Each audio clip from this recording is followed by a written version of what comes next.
నువ్వు కాకుండా ఒడివేయించండి మాట్లాడితే నేను చెప్పిన మాట ఇంటే ఇంట్లో ఉండు, లేకపోతే నాడి ఇంట్లోకి వెళ్ళి అంటాడు. ఏడిపోవాలి డాడీ, నేను ఇంకో ఇల్లు ఏమన్నా ఉన్నదా నీకు చెప్పు? వచ్చిన పెద్ద రియల్ ఎస్టేట్ టైకూన్, ఏదో ప్రతి పిన్ కోడ్కి ఒక ప్రాపర్టీ ఉన్నట్టే ఉంటుంది బిల్డప్. మళ్ళా మాట్లాడితే ఇట్లకెళ్ళు అంటాడు. యాక్చువల్లీ ఇల్లు నీది కాదు, తాతది అంటే నాది, మనవంది అంటే నా ఇంట్లో నువ్వు ఉంటున్నావు, ఒక మూలకుండా మాట్లాడకుండా.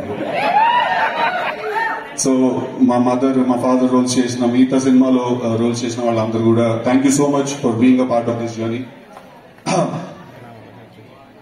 సో ఇప్పుడు డీజే టిల్లు అనే సినిమా, ఆ క్యారెక్టర్ తోటి మేము ఒక సినిమా ఫస్ట్ చేసినప్పుడు అది ఒక చాలా యూత్ బేస్డ్ అండ్ చాలా మాస్ ఆడియన్స్ కి, యూత్ కోసం ఫస్ట్ నేను అనుకుని రాసి తీసిన సినిమా. బట్ తర్వాత సినిమా రిలీజ్ అయిన తర్వాత మాకు కూడా చాలా సర్ప్రైజింగ్ గా నేను, మా వంశీ గారు, అన్న మీరు వెళ్ళిపోతున్నట్టు వెళ్ళిపోండి, కొంచెం టైం తీసుకుంటాను. సో తర్వాత నేను, మా వంశీ గారు ఎప్పుడు మాట్లాడుకుంటాం దాని గురించి. సినిమా రిలీజ్ అయిన తర్వాత ఫ్యామిలీ ఆడియన్స్, ఆడవాళ్ళు, చిన్నపిల్లలు అందరికీ కూడా ఆ క్యారెక్టర్ చాలా చాలా గట్టిగా ఎక్కేసింది. అంటే ఒక చాలా క్రేజీ, ఎక్స్ట్రీమ్ బట్ చాలా ఆనెస్ట్, నిజాయితీ ఉన్న మనిషి ఆ క్యారెక్టర్. వాడిని తీసుకెళ్లి మీ ఇంట్లో పెట్టుకున్నారు, మీ గుండెలో పెట్టుకున్నారు. అంతకంటే ఎక్కువ ఒక యాక్టర్ గా, అంటే నన్ను సిద్ధు కన్నా ఎక్కువ కూడా నన్ను టిల్లు అనే పిలుస్తూ ఉంటారు. ఎక్కడికి వెళ్ళినా కూడా అది కూడా ఆ పిలుపులో కూడా చాలా ప్రేమ ఉంటుంది. ఎయిర్పోర్ట్ లో వెళ్తే టిల్లన్నా ఒక ఫోటో దిగామా అంటాడు ఒకడు వచ్చి. ఓకే రా, నువ్వు అనుకున్నావు టిల్లన్నా, నీకు నేను చేయడం లేదు.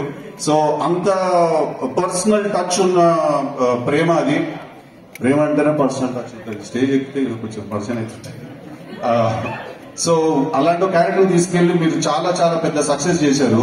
అది హిట్ అయింది. హిట్ అయిన తర్వాత ఇప్పుడు పార్ట్ 2 తీయాలి అన్నారు. సో ఫస్ట్ అయితే టు బి వెరీ ఆనెస్ట్ నేను చాలా భయపడ్డాను. ఎందుకంటే పార్ట్ 2 తీయాలి అనగానే ఫస్ట్ మైండ్కి వచ్చే థాట్ ఏంటంటే, లాస్ట్ టైం ఆ సినిమా ఎంత ఎంటర్టైన్ చేసిందో ఈసారి కూడా అంతే ఎంటర్టైన్ చేయాలి. కానీ అలా ఉండకూడదు, కానీ అలాంటి ఫీల్ రావాలి. At the same time Tillu అనే క్యారెక్టర్ ఎసెన్స్ లూజ్ అవుట్ అవ్వకూడదు. లాస్ట్ టైం హీరోయిన్ క్యారెక్టర్ ఎంత ఫేమస్ అయిందో ఈసారి కూడా చేసిన హీరోయిన్ క్యారెక్టర్ కూడా అంతే ఫేమస్ అవ్వాలి. సో కూర్చుని రాసి మా టీం అందరికి కూడా ఫస్ట్ మేము రాయడం మొదలెట్టినప్పుడు చాలా భయంతో మొదలెట్టాము. బట్ ఒక మంచి కథ, ఒక పాయింట్ దొరికిన తర్వాత చాలా కాన్ఫిడెంట్ గా ముందుకు వెళ్ళాము. చాలా రాసామంటే మా అందరికి అప్పుడప్పుడు మధ్యలో మళ్ళీ అలాంటి సినిమా మనం తీయగలుగుతామా అని చెమటలు పడ్డాయి బిడ్డ. దెబ్బకి జిమ్ మెంబర్షిప్ క్యాన్సిల్ చేసుకున్నారు అందరూ. అసలు చాలా. సో ఫస్ట్ మాట్లాడాల్సిన డీజే టిల్లు అంటే గుర్తొచ్చేది డీజే టిల్లు అనే టైటిల్ సాంగ్. ఆ సినిమాలో మేము ఆ పాట సిచ్యువేషన్ వచ్చినప్పుడు ఫస్ట్ యాక్చువల్లీ మేము ఇద్దరు అనుకున్నాం ఆ పాట ఎవరు చేయాలి, డీజే టిల్లు అనే టైటిల్ సాంగ్ ఎవరు చేయాలి అని మేము ఇద్దరు అనుకున్నాము. అది డివైన్ ఇంటర్వెన్షనో లేకపోతే దేవుడు డిసైడ్ చేసేసారో ఆల్రెడీ. బట్ ఎవరైతే వేరే అతను అనుకున్నామో అతను ప్యారలల్ గా ఇద్దరికి ఫోన్ చేశాము. అతను ఫోన్ ఎత్తలేదు, రామన్న ఇమీడియట్ గా ఫోన్ ఎత్తాడు. మాది రామన్న గురించి మీకు అందరికీ తెలియాల్సిన విషయం ఏంటంటే, తను డీజే టిల్లు అనే సాంగ్ కొట్టడానికి ఆఫీస్ కి రమ్మన్నప్పుడు కొంచెం టైం తీసుకోవచ్చు కదా, పర్లేదు కదా, ఓకే కదా. తర్వాత మీకు కావాల్సినవి మాట్లాడతా, ఫస్ట్ నాకు కావాల్సినవి మాట్లాడతా. రామన్న ఆఫీస్ కి వచ్చినప్పుడు డీజే టిల్లు అనే సాంగ్ చేయడానికి కూర్చొని రామన్న సిచ్యువేషన్ ఎక్స్ప్లెయిన్ చేసాం. అన్న ఇలాంటి సిచ్యువేషన్ ఇలాంటి పార్ట్అవుట్ చేయాలి అంటే తప్పకుండా చేద్దామని అన్నాడు. అన్న తర్వాత అన్న మీ మేనేజర్ ఎవరైనా ఉంటే మా మేనేజర్స్ తోటి డబ్బులు ఆ విషయాలు మాట్లాడుకోమందాం అంటే, ఆయన పర్లేదన్నా అవన్నీ తర్వాత మాట్లాడదాం, తర్వాత ఫస్ట్ పాట కొట్టాలి, దాని తర్వాతే మిగతావన్నీ మాట్లాడదాం అని. ఇండస్ట్రీలో చాలా తక్కువ మందికి అలాంటి ఒక యాటిట్యూడ్ ఉంటుంది.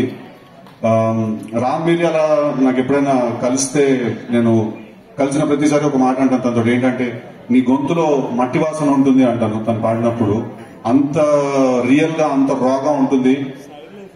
సో డీజే టిల్లు అనే పాట నా కోసం కంపోజ్ చేసినందుకు, ఆ పాటకు అంత ఫెంటాస్టిక్ లిరిక్స్ రాసి ఆ పాట అంత పెద్ద బ్లాక్ బస్టర్ అవడానికి కారణమైన కాసర్ల శ్యామ్ గారు అండ్ రామ్ మిరియాల గారు. ఐ థింక్ నేను ఈ కెరియర్ లో కొంత భాగం I will B indebted to you.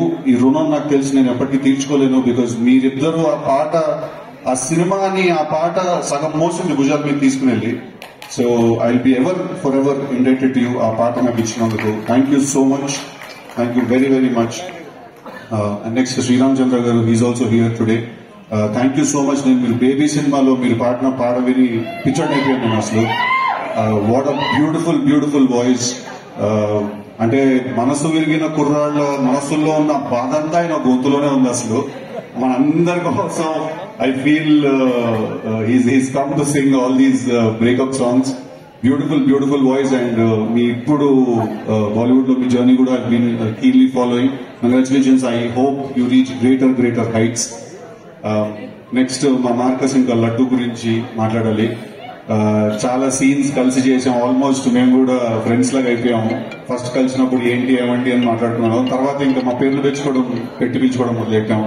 పిల్లన్నా అంటే ఎవరా మార్కస్ చెప్పేది సంగతి అని. So thank you so much for this beautiful journey ఇద్దరికి కూడా. ఈసారి లాస్ట్ టైం మీరు సినిమాలో ఎంత చూసారో అంతకంటే ఎక్కువ ఉండబోతున్నారు ఈసారి సినిమాలో. ఇద్దరు థరోగా ఎంటర్టైన్ అవుతారు వాళ్ళిద్దరు క్యారెక్టర్స్ కూడా చూసి. నెక్స్ట్ మా ఫాదర్ అండ్ మా మదర్.